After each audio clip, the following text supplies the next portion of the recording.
Bienvenidos nuevamente. El día de hoy nos corresponde continuar con el tema de la evaluación sensorial aplicada al desarrollo de nuevos productos. Hoy nos corresponde hablar de los métodos cuantitativos. En nuestra clase pasada estuvimos hablando de las técnicas cualitativas, técnicas que nos iban a permitir profundizar en la experiencia que el consumidor tiene cuando interactúa con el alimento. Planteamos una serie de técnicas que nos permiten tener acceso a los mundos internos del consumidor para poder entender mucho más su comportamiento. Ahora nos corresponde hablar del otro grupo de técnicas que están relacionadas o que están involucradas en la evaluación sensorial. Vamos a ver qué vamos a aprender el día de hoy. Hoy vamos a hablar de la importancia de la evaluación sensorial. Vamos a hablar de la metodología sensorial. Vamos a hablar del proceso de selección de jueces y también vamos a hablar de las pruebas de discriminación y del análisis descriptivo cuantitativo. Vamos a ver entonces cuál es la importancia de la evaluación sensorial. En nuestra clase pasada nosotros definimos a la evaluación sensorial como una disciplina científica utilizada para evocar, medir, analizar e interpretar aquellas características de los alimentos que son percibidas por los sentidos, por los 5 sentidos.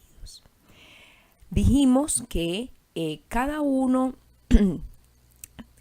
de esas actividades que están en la definición de la evaluación sensorial, evocar, medir, analizar e interpretar, en realidad son los pilares de la evaluación sensorial, sobre los que reposa su validez como disciplina científica.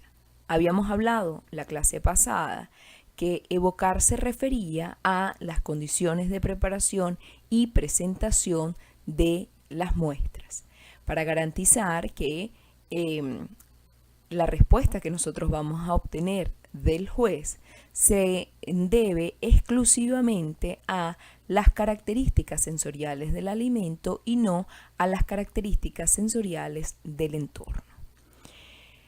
Evidentemente, cuando nosotros le damos a un juez una muestra para evaluar sensorialmente, queremos convertir su respuesta en datos que podamos cuantificar.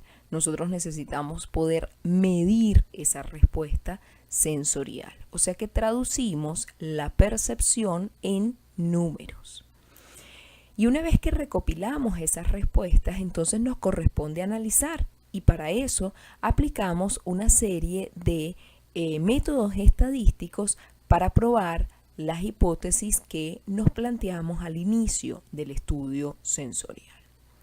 Finalmente, hay que interpretar, hay que explicar esos resultados y hay que tomar decisiones sobre la base de lo que se obtuvo en la medida sensorial.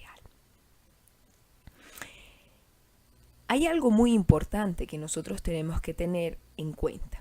Cuando nosotros en nuestra clase pasada definimos a la genuidad del alimento, que nos dimos cuenta que es un conjunto de características que están reflejadas en una normativa y que el alimento debe cumplir con esas características. Cuando veíamos los requisitos de la leche en polvo, veíamos que habían tres de esas características relacionadas con aspectos sensoriales del alimento.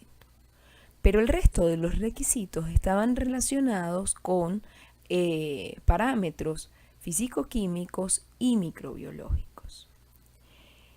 La industria de alimentos de hoy en día debe entender que simplemente con garantizar que el alimento cumpla con características físico-químicas y microbiológicas no significa que el alimento tenga una calidad sensorial adecuada.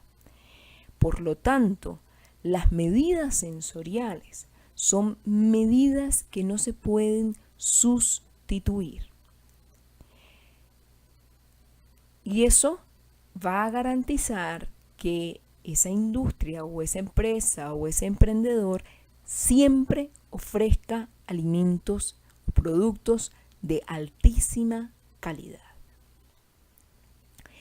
¿Y por qué decimos esto? Bueno, porque los datos sensoriales son los mejores modelos de cómo los consumidores perciben y reaccionan ante los productos alimenticios.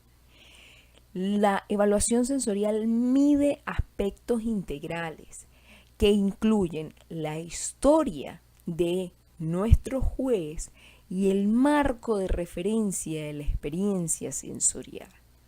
Además, la evaluación sensorial mide efectos interactivos.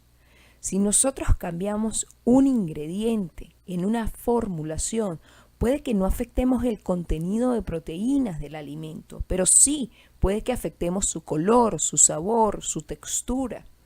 Por lo tanto, necesitamos validar que el cambio de ingrediente que nosotros estemos sugiriendo efectivamente no tenga impacto sobre las características sensoriales del alimento.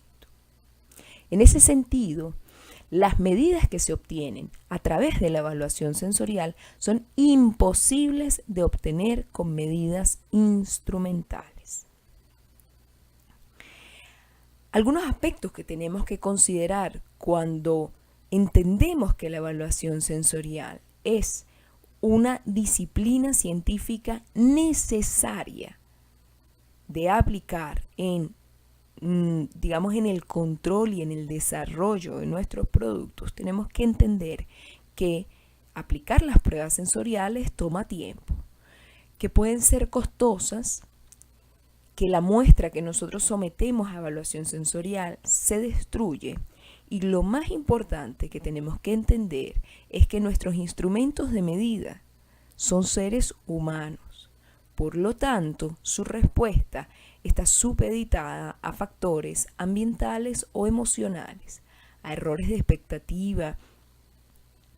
Por lo tanto, ese proceso de evocación en el que garantizamos condiciones homogéneas tiene que estar muy bien controlado para nosotros poder confiar en en las respuestas que estamos recopilando. Tenemos que entender que la respuesta sensorial es compleja, que existe interdependencia de características sensoriales. Usted solo con ver un alimento sabe si el alimento es duro o blando. Usted solo con ver un alimento se crea una idea si ese alimento es dulce, ácido o salado. Integramos múltiples señales y además nuestra respuesta sensorial depende de asociaciones psicológicas. ¿Para qué sirve la evaluación sensorial? La evaluación sensorial sirve para el control de materias primas, para el desarrollo y optimización de formulaciones, para el diseño de procesos, para el control de calidad del producto y para estudios de mercado. Fíjense entonces que la evaluación sensorial está presente en todas las etapas del desarrollo de nuevos productos. Cuando nosotros queremos validar la idea que estamos planteando para poder desarrollar el nuevo producto, tenemos que aplicar metodologías cualitativas de evaluación sensorial. Cuando nosotros estamos desarrollando el prototipo del producto que pretendemos desarrollar, necesitamos evaluación sensorial para poder saber si el alimento o validar si el alimento cumple o puede cumplir con el concepto que nosotros establecimos. Cuando nosotros de esa receta básica la pasamos a fórmula y de fórmula hacemos un escalado para ver cómo el producto se va a comportar cuando nosotros lo introduzcamos en la línea de proceso. Necesitamos evaluación sensorial, necesitamos poder validar que ese producto que nosotros preparamos en una cocina tiene las mismas características que el producto que posiblemente va a salir de nuestra línea de producción. Una vez que nosotros logramos adecuar nuestro proceso y obtener un producto que tiene las mismas características que el prototipo, tenemos que poder llevar a ese producto a un estudio de mercado para saber cómo los consumidores reaccionan ante ese producto. Y finalmente, cuando tomamos la decisión de hacer el lanzamiento del producto, entre lotes, el producto debe conservar ciertas características de calidad, características que únicamente pueden ser medidas a través de técnicas sensoriales. En conclusión de esta primera parte de la clase, la evaluación sensorial implica un conjunto de métodos y técnicas para la presentación de las muestras, para las pruebas que nos van a permitir cuantificar la respuesta sensorial. Que esa respuesta sensorial que hemos cuantificado, tenemos que hacerle tratamientos estadísticos para poder interpretar los resultados y tomar decisiones. Tomar decisiones como el lanzamiento del producto es posible o no es posible. Hay algo muy importante que nosotros tenemos que tener en cuenta cuando involucramos a la evaluación sensorial dentro de cualquiera de las actividades de la industria de los alimentos. Es que debe haber perfecta concordancia entre el objetivo que nosotros nos estamos planteando con un proyecto de evaluación sensorial y el método sensorial que nosotros escogemos. Ese método sensorial tiene que responder al objetivo, porque si no, estaríamos haciendo una medida sin validez, una medida artificial. Hasta aquí esta primera parte de nuestra clase. Les invito a continuar con su proceso de aprendizaje.